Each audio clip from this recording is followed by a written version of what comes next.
Goedemorgen. Goedemorgen. Wat zie je er al hier al mooi? Op een stoep. Op een stoep. Keurig. Keurig. Hé, wat woon je, Joert?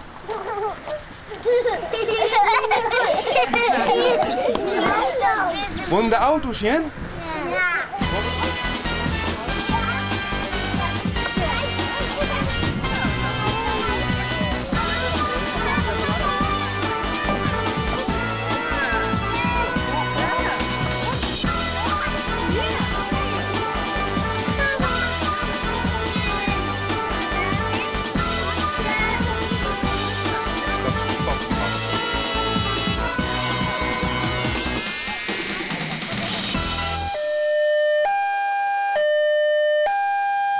Zit het lekker? Ja. Ja? Papa, ja. Nee, dat is ja.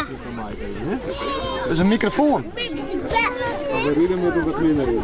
Een microfoon. Tomke meisje, altijd weer. Tomke meisje, gullig dier. Meisje, roosje, zachte taal. Harten naar mijn witte paal.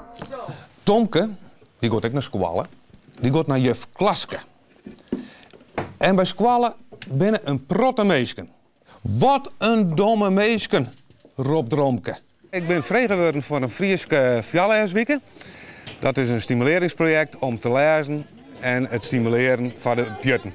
En daarnaast wordt het verhaal hoe Tomke in het verkeer. Dus dat is echt voor ons wel mooi om te zeggen van, hé, daar willen we graag om mij werken. Want het is stimuleren van de Friese taal, om het lezen te krijgen. Maar het is natuurlijk echt heel belangrijk voor de band, zeker voor de pjutten, om echt al iets te weten van het verkeer. Maar ze kunnen om te eens fietsen. Nee, maar ze fietsen misschien nog net, maar ze bjatsen al op stritten, op een stoep, op een wei. Nou, hoe ga je daarmee om? Als ze maar met de fietsen gaan, zit ze echt op de fiets, achterop, voorop.